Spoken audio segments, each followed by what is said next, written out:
ہر کسی کا اپنا ایک طریقہ ہے واردات کا، ایک واردات کا طریقہ ہوتا ہے. ہم نے اپنے استادوں سے جو طریقہ سیکھا ہے وہی واردات آپ کے اوپر بھی کرتے ہیں. اب مسئلہ یہ ہے کہ اصل ہدف پہنچنا ہے.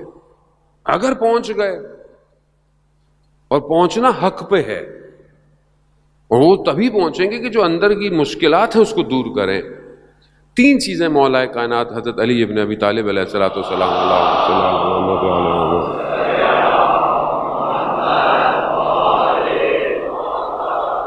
تین چیزیں جو ہیں نا وہ انسان کے وجود کے کمال کے لیے بڑی رکاوٹیں ہیں. امام فرماتے ہیں. خوب ہم اس کو دیکھیں. پہلی چیز امام کہتے ہیں کینہ. انسان کے اندر اگر کینہ پایا جائے نا کسی چیز سے کسی بات کی وجہ سے، یہ جڑ ہے ساری برائیوں کی. اور آپ اپنی عام زندگی میں دیکھیں یہی کینہ انسان کو برباد کر دیتا ہے، فیملیوں کو برباد کر دیتا ہے، گھروں کو توڑ دیتا ہے، رشتے ختم ہو جاتے ہیں، دوستیاں ختم ہو جاتی ہیں. کس سے؟ کینے ہونے کی وجہ سے. اور یہ ایک ایسی چیز ہے کہ انسان اپنے وجود میں لے کے گھوم رہا ہے. ہمیں نظر نہیں آ رہا، ہمیں نہیں آ رہا کہ اس کے اندر کتنا کینہ ہے. اللہ کے ولیوں کو کینہ نظر آتا ہے. کیسے نظر آتا ہے؟ آپ پیاس رکھ لیں اپنے اندر، سڑا ہوا پیاس اپنے ساتھ رکھیں، تھوڑی دیر میں لوگ آپ کو دور کرنا شروع کر دیں گے. کیوں؟ بو آ رہی ہے، بو آ رہی ہے. روایت ہے جو جھوٹ بولتا ہے اس کے منہ سے ایسی بو نکلتی ہے کہ ملائکہ بھی پریشان ہوتے ہیں. کیونکہ ہمیں نہیں آتی نا. ابھی ہاں کوئی برش نہ کرے تو آپ بولیں یار تھوڑا فاصلے پہ رہو. کیوں؟ اسمیل آ رہی ہے. لیکن جھوٹ بول رہا ہوں میں، وہ مجھے نہیں آ رہی، ملائکہ کو آتی ہے. اسی طرح کینہ ہے اور یہ ختم ہی نہیں ہوتا.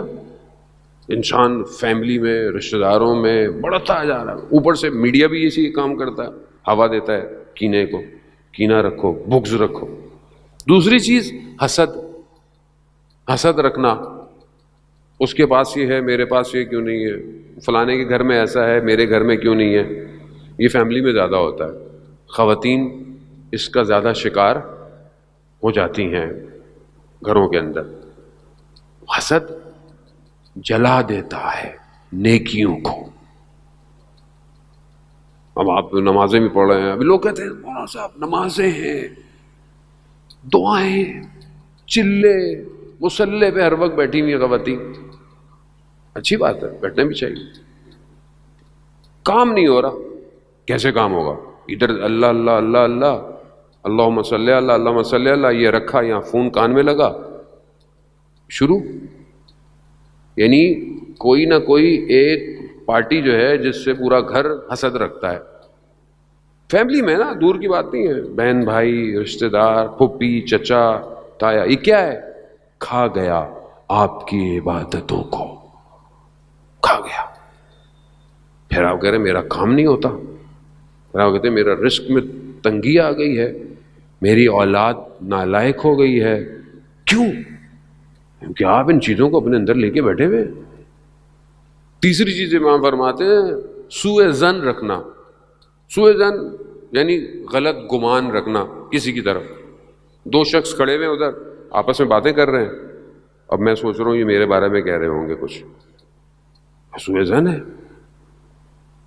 یہ اتنا زیادہ ہے معاشرے میں کہ کوئی اچھا کام بھی کرے اس پہ بھی شک کرتا ہے آدمی کہ کوئی نہ کوئی پلاننگ ہوگی اس کے پیچھے بھی.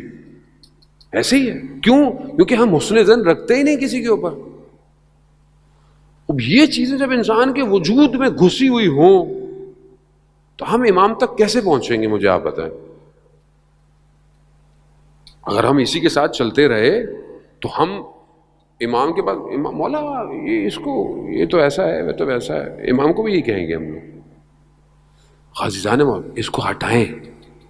یہ ہٹیں گی تو پھر سمجھ میں آئے گا لا الہ الا اللہ، نہیں ہے کوئی معبود سوائے تیرے. اب یہ گہرانا، اس لیے پروردگار نے انبیاء اور اولیاء کو بھیجا. اسی کو ہم نے ڈھونڈنا ہے. یہ ختم ہوگا تو ہم اس سفر کو آگے کی طرف بڑھائیں گے. عزیزان محترم